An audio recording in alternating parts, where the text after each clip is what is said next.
Halo semuanya, selamat datang kembali. Apa kabar kalian semua? Semoga baik-baik saja. Pada video kali ini kita akan membahas spoiler lanjutan dari sebuah film animasi yang berjudul Against the Gods.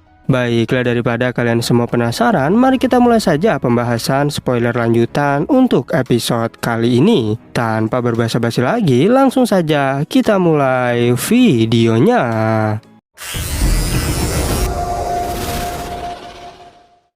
Cerita ini berlanjut, kita diperlihatkan Yunce yang meminta waktu 3 tahun sebelum perjodohannya. Apabila jika dia mendapatkan kesuksesan besar, maka akan menerima tawaran itu. Tetapi jika tidak, maka sama saja akan membawa masalah bagi alam Brahma. Dewi Ying'er setuju, lagi pula untuk menjadi suamiku itu bergantung pada masa depan yang kau capai. Oleh karena itu, Dewa Fantian akan membicarakan hal ini lagi dalam 3 tahun. Bahkan Dewa Sitian bilang jika ini luar biasa, karena Yunce berani menolak seorang dewi dan 2 kaisar dewa. Dewa Sitian langsung mengajak Yunce untuk ikut ke wilayah Dewa Selatan bersamanya, yang hal itu membuat Dewa Eternal menjadi sangat kesal. Tapi Sitian mengingatkan jika bukan karena diriku, maka pasti Yunce sudah lama diusir oleh kalian. Dewa Naga kembali menenangkan mereka berdua.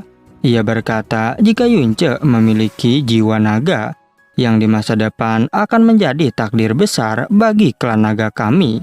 Sehingga Yunce akan dijadikan pewaris dari Dewa Naga. Karena setelah 200.000 tahun dirinya belum memiliki ahli waris. Tak hanya itu, Dewa Naga berniat untuk menjadikan Yunce sebagai anak angkatnya. Yang hal itu membuat Dewa Eternal menjadi sangat khawatir. Begitu pula dengan Dewa Fantian yang tak terima mendengarnya. Dewa Naga menjelaskan jika kalian tak perlu khawatir, karena diriku hanya memberikan identitas dan tak akan membawanya. Bahkan ingin segera menyuruh Yunce untuk berterima kasih pada Kaisar Naga. Yunce mengucapkan terima kasih atas apresiasi dari Dewa Naga. Namun lagi-lagi dia menolak tawaran dari sang dewa. Karena jika mengambil tawaran ini, maka Anda akan dibenci oleh orang lain. Bahkan aku juga akan diremehkan oleh senior lainnya. Dewa Fantian berpikir bahwa Yunce adalah orang yang menarik. Sedangkan Dewa Naga berkata jika sepertinya kau punya ide sendiri. Karena itu aku akan memberimu sebuah segel naga ilahi. Yunce menerima segel pemberian dari Dewa Naga tersebut. Yang hal itu membuat Dewa Fantian menjadi tak percaya. Karena bagaimanapun juga segel naga ilahi sangatlah berharga. Dewa Naga mengingatkan jika nanti kota ini tak lagi aman untukmu, maka kau bisa pergi ke sana. Karena dengan menggunakan segel tersebut, kau dapat memasuki alam Dewa Naga yang akan menjadi tempat teraman bagi dirimu. Dewa Eternal bertanya apakah kau memiliki keinginan. Yunce menjawab bahwa aku ingin belajar keterampilan magis dari alam Dewa Bintang, yaitu teknik Stargate Broken Shadow. Dewa Bintang akan membawa Yunce untuk kembali ke alamnya, karena ia akan menyuruh Dewi Slaughter Stargate untuk mengajarkan Yunce secara langsung. Yang mana Dewi Slaughter Stargate itu adalah Molly. Yunce sangat senang karena akhirnya bisa bertemu lagi dengan Molly. Sedangkan Dewa Bintang bertanya apakah Dewa Bulan ingin mengatakan sesuatu. Dewa Bulan menjawab bahwa aku akan menikah setengah bulan lagi, dan kuharap kalian bisa hadir di pesta tersebut. Dewa Eternal mengucapkan selamat atas pernikahannya. Bahkan menurut kabar, Dewa Bulan telah mengundang banyak praktisi, sehingga Dewa Bintang mengingatkannya untuk berhati-hati. Karena jika terjadi sesuatu lagi, maka alam Dewa Bulan akan ditertawakan. Dewa Bulan menjawab dengan sinis, kalau begitu aku akan meminta bantuanmu. Karena jika tidak, mungkin diriku benar-benar sangat menyesal. Dewa Bintang pun menegaskan tentu saja diriku akan pergi ke sana. Oleh karena itu, Dewa Eternal berkata, setengah bulan lagi kita akan bertemu di sana. Bahkan Yunce juga harus kembali dalam waktu setengah bulan dari alam Dewa Bintang. Karena disayangkan jika pernikahan Dewa Bulan dilewatkan begitu saja. Singkat cerita, di malam harinya Bingyun bertanya, "Bukankah kau sebentar lagi akan bertemu dengan Molly?" Yunce menjawab bahwa diriku sedang berpikir apakah yang terjadi setelah menemuinya, atau mungkinkah Molly tetap akan berada di alam dewa. Bingyun mengingatkan, meskipun kau menolak tawaran para dewa, tapi tetap saja mereka akan mengawasi sesuatu yang ada di dalam tubuhmu. Oleh karena itu, Yunce harus lebih berhati-hati mulai sekarang. Secara tiba-tiba, Dewa Naga ternyata sudah berada di sana, dan mereka berdua memberikan penghormatan kepadanya. Namun, Dewa Naga menyuruh Bingyun untuk menjauh, karena dirinya ingin berbicara dengan Yunce. Dewa Naga segera membuat penghalang agar tak ada yang mendengar perkataannya, dan ia bertanya pada Yunce, "Mengapa kau menolak tawaranku?" Yunce menjawab bahwa aku tidak berani untuk menerima tawaran tersebut. Dewa Naga merasa kesal karena Yunce telah menolaknya, tapi ia juga tak mau memaksa Yunce untuk ikut. Dirinya bertanya, apakah jiwa naga di tubuhmu berasal dari dunia tempatmu dilahirkan? Yunce membenarkan perkataan itu, dan Dewa Naga sudah tahu kalau Yunce juga diberikan garis keturunan. Sehingga dirinya tak menyangka jika Dewa Naga kuno meninggalkan warisannya di luar alam dewa.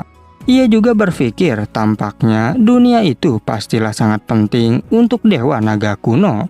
Namun dirinya tak mau bertanya tentang asal-usul dari Yunce, karena dia hanya ingin agar Yunce mau menjadi anak angkatnya. Apalagi dia juga ingin melindungi jiwa naga kuno terakhir. Dewa Naga mengingatkan agar kau jangan meremehkan orang-orang di wilayah timur. Ia bertanya, siapakah menurutmu orang yang paling berbahaya di wilayah ini? Yunce menjawab, Dewi Jing'er lah yang mungkin sangat berbahaya. Dewa Naga menjelaskan jika Jing'er hanyalah salah satu dari mereka, karena sebenarnya yang paling berbahaya adalah Dewa Bintang. Dia bernama Xing Juekong, merupakan orang yang sangat tidak bermoral.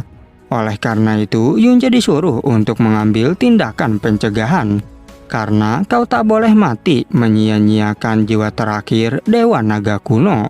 Yunce pun teringat perkataan dari Molly tentang Dewa Bintang, yaitu adalah ayah kandungnya dan merupakan orang yang paling dibenci, sebab perbuatannya lebih buruk dari binatang.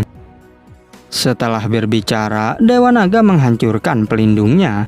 Ia juga mengingatkan Yunce untuk selalu berhati-hati. Kemudian dirinya pun segera pergi dari sana. Tak berselang lama, datang seorang utusan dari Dewa Bintang.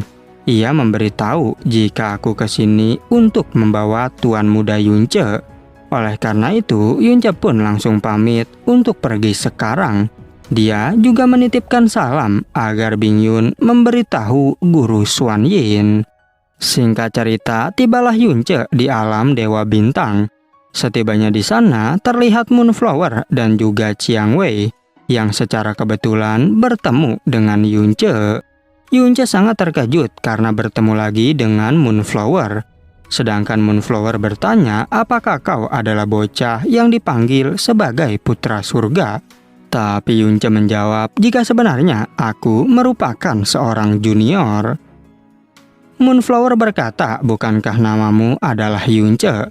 Yunce merasa beruntung karena namanya bisa diingat oleh Dewi Yuluo itu. Namun Moonflower berpikir bahwa ini benar-benar sangat menarik.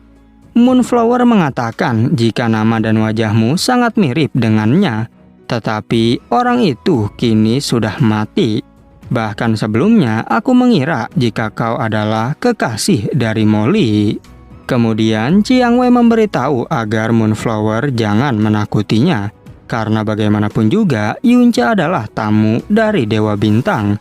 Bahkan Moonflower bilang, jika kau punya waktu, maka temuilah aku. Dan jika saatnya tiba, apapun yang kau inginkan, aku tak akan menolak. Yunce merasa khawatir karena hubungannya dengan Molly diketahui oleh Moonflower. Apalagi ini adalah masalah besar karena dia tahu tempatku berasal. Sehingga Yunce harus sangat waspada terhadapnya. Scene berpindah ke tempat Xingwu dihukum.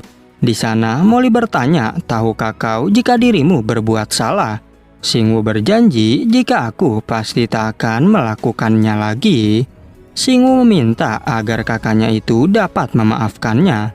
Molly memberitahu, jika kau mau kumaafkan, maka lakukanlah satu hal. Sehingga Xingwu sangat senang dan pasti akan melaksanakan perintah dari kakaknya itu. Molly menyuruhnya untuk bertarung dengan dewa yang pertama kali kau temui. Dan jika kau berhasil melukainya dalam 100 nafas, maka akan kumaafkan. Tapi kalau dirimu gagal, maka jangan harap aku akan memaafkanmu. Xingwu berkata bahwa aku akan menunjukkan kemampuanku. Lagi pula selama 2 tahun terakhir, diriku juga berlatih dengan giat. Oleh karena itu, Molly pun segera menyuruhnya untuk pergi sekarang. Ketika Xingwu mulai keluar, ia pun bertemu dengan Moonflower. Sehingga saat itu juga, ia menyuruh Moonflower untuk bertarung dengannya. Dan karena Xingwu ingin bermain, maka Moonflower akan menemani putri kecil tersebut. Namun ia khawatir jika kau terluka, maka akan menjadi masalah. Xingwu menegaskan jika ini adalah perintah, apakah kau berani menolak? Tapi Moonflower menyuruh Chiang Wei untuk menemani Xingwu. Namun Chiang Wei yang mendengarnya tak mau dan segera pergi dari sana. Dikarenakan tak punya pilihan lain, Moonflower pun harus menurutinya. Karena bagaimanapun juga ini adalah perintah dari Tuan Putri. Sehingga saat itu juga mereka bersiap untuk baku hantam. Dan pada akhirnya spoiler untuk episode 118 pun bersambung. Oke, cukup sekian, terima kasih untuk video kali ini dan sampai jumpa di video berikutnya.